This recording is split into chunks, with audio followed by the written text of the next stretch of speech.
Questa è la storia di uno di noi, anche lui nato per caso in via Gluck, in una casa fuori città, gente tranquilla che lavorava. Là dove c'era l'erba ora c'è una città,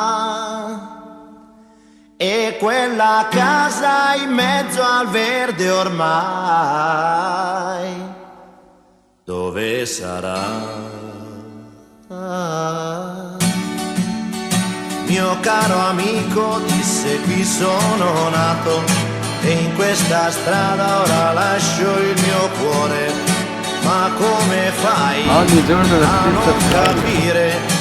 È una fortuna per voi che restate a piedi nudi a giocare nei prati, mentre là in centro io respiro il cemento. Ma verrà un giorno che ritornerò ancora qui. Solo case su case, catrame e cemento, là dove c'era l'erba ora c'è. Continuano a costruire le case, non lasciano l'erba, non lasciano l'erba. Se continuiamo così, chissà come si farà.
Ma chi è che disturba di prima mattina?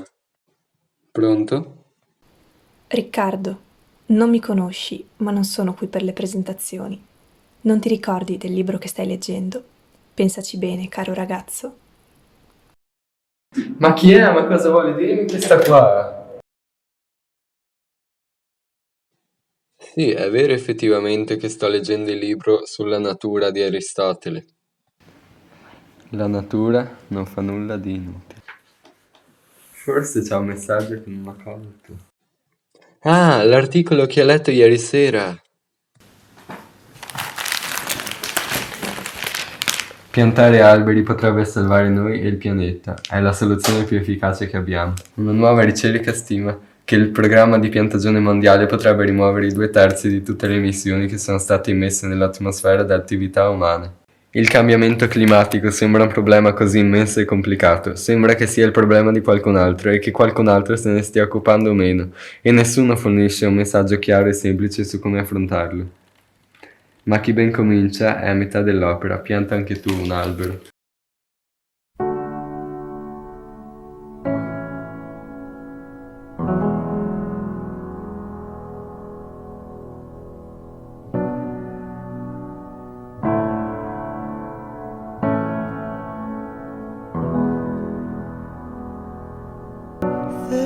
This is a place where I feel